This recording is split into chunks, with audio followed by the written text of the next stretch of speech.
Les chemins particuliers de la conscience. C'est de ça que j'ai envie de te parler aujourd'hui. Je vais utiliser une image aujourd'hui parce que la conscience, en fait, elle est pour tous. D'accord ? Il n'y a pas des gens qui sont moins conscients que d'autres. On a juste des espaces de conscience différents. Donc je parle souvent de la conscience mentale et de la conscience multidimensionnelle.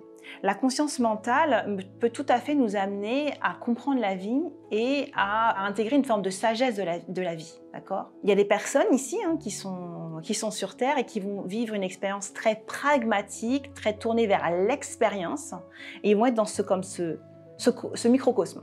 D'accord ? J'aime bien avoir cette image comme ils sont dans cette balle et toutes leurs expériences vont être là-dedans et ils vont tirer les leçons de leur vie, évoluer, progresser, réajuster, réentamer d'autres expériences, etc., etc. Et puis il y a des personnes qui, dans cette boule-là, se prennent des murs. Il y a des choses qui ne fonctionnent pas. Il y a des choses auxquelles ils n'accèdent pas.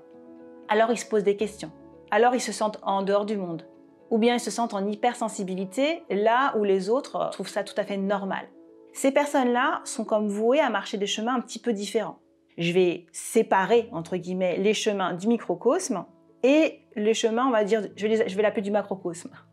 En fait, chaque chemin est unique. C'est-à-dire qu'il y a des personnes qui vont être dans ce microcosme, mais déjà, le chemin de la personne A ne sera pas le même que le chemin de la personne B. Mais globalement, ce qui se passe dans nos vies, c'est que lorsqu'on rencontre un obstacle, on considère que c'est un problème, mais c'est aussi une opportunité. Quand je rencontre un obstacle, je vais contourner l'obstacle et dessiner, tracer un chemin unique qui est le chemin de ma vie, qui va me permettre d'apprendre des choses très particulières. Et ces choses particulières constituent à la fois mon histoire, mais constituent aussi mon identité et constituent ma richesse. Cette richesse, c'est une chose dont je vais pouvoir bénéficier parce que ce sont des compréhensions, ce sont des formes d'harmonisation intérieure. Et c'est aussi une richesse dont je vais pouvoir faire bénéficier les autres, en fait. Je vais pouvoir permettre à d'autres d'en bénéficier par ma présence, parce que je partage. Je vais pouvoir en faire cadeau au monde par qui je suis. Donc face à l'obstacle, je vais tracer mon chemin unique. Je peux tracer mon chemin unique vraiment dans une expérience très concrète, très rationnelle, très proche en fait de la matière, très dans l'action, très, je dirais, commune, c'est-à-dire que ça a été le mode de fonctionnement de la plupart des êtres humains jusqu'ici. Et aujourd'hui, dans un contexte où on sait qu'il y a des formes d'éveil ou d'ouverture de conscience, on accède à des choses plus subtiles de nous, certaines personnes sont comme expulsées du microcosme. C'est-à-dire qu'ils vont rentrer dans des chemins qu'ils ne connaissaient pas avant, qui sont des chemins de subtilité de soi, qui sont des chemins de l'invisible. C'est-à-dire que je vais commencer à ressentir des choses ou avoir une conscience des choses qui ne va pas être strictement mentale ou qui ne va pas être strictement dans les champs d'application que je connaissais. Et ces gens-là, donc, qui se sont fait expulser en fait, du microcosme, ils ont des chemins très très intéressants parce qu'ils vont être pionniers de nouveaux chemins dans de nouveaux espaces de la conscience. Et ça, c'est un vrai apport en fait pour l'humain parce que, bien sûr, ils vont se balader ici. D'ailleurs, ça peut créer des expériences où je vais me sentir perchée. Des personnes qui se désancrent de la matière et qui vont être dans ces espaces-là sans réussir à réintégrer le monde, la vie. Parce que ce sont des expériences du monde subtil, tout en étant des expériences du monde de soi, parce que ça nous apprend d'autres dimensions de nous. Parce qu'on n'est pas qu'une dimension corporelle, physique, mentale, de définition de soi dans le monde, on est bien plus vaste que ça.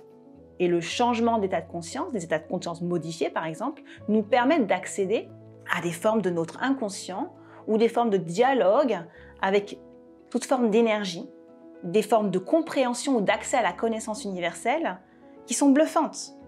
Donc ces personnes-là vont tracer un tout autre chemin et parfois vont ouvrir des chemins d'accès à la connaissance qui n'ont rien à voir avec l'expérimentation de la connaissance rationnelle, de ce que l'on lit dans les livres. Ils vont se mettre à recevoir des informations depuis le subtil. Ils vont se mettre à clarifier et à nettoyer des mécaniques dans ces sphères subtiles. Mais ils ne vont pas rester là. Ils ont vocation à réintégrer le monde et comme à semer ces graines de richesse Et donc ces graines de richesse, elles ne s'opposent pas. Que l'on vienne faire une expérience comme exclusive de ce microcosme, au sens où on va avoir une sagesse qui naît vraiment de notre expérience pratico-pratique, d'accord, et rationnelle. Et d'autres, en fait, vont explorer d'autres formes de conscience, comme on pourrait explorer différents arts, comme on pourrait explorer différents hobbies, comme toutes nos vies, en fait, sont différentes. Et ces personnes-là vont apporter un autre type de richesse. Ce qui est intéressant ici, de ce qu'apportent ces personnes-là, c'est par leur apport d'expérience, par leur témoignage, elles peuvent aussi témoigner de la possibilité aujourd'hui d'accéder à de nouvelles sphères de connaissances et de création du monde. Des nouvelles sphères de conscience de soi et de déploiement de soi.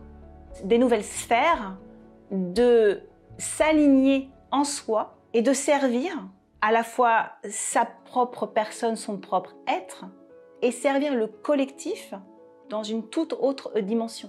C'est à mon avis le grand apport que font ces personnes au monde, parce qu'elles sont branchées en fait à une forme de conscience collective et qu'elles peuvent en parler d'une manière différente. Je ne suis pas en train de dire que les personnes qui sont ici là ne sont pas branchées à la conscience collective. Simplement l'expérience qu'elles en font et le témoignage qu'elles en font, et donc ce qu'elles lèguent à la Terre et à ceux qui y viendront, n'est pas de la même nature. Et ces natures complémentaires contribuent à l'évolution et à la transformation en fait, de ce qu'on est en train de créer, d'impulser dans le monde.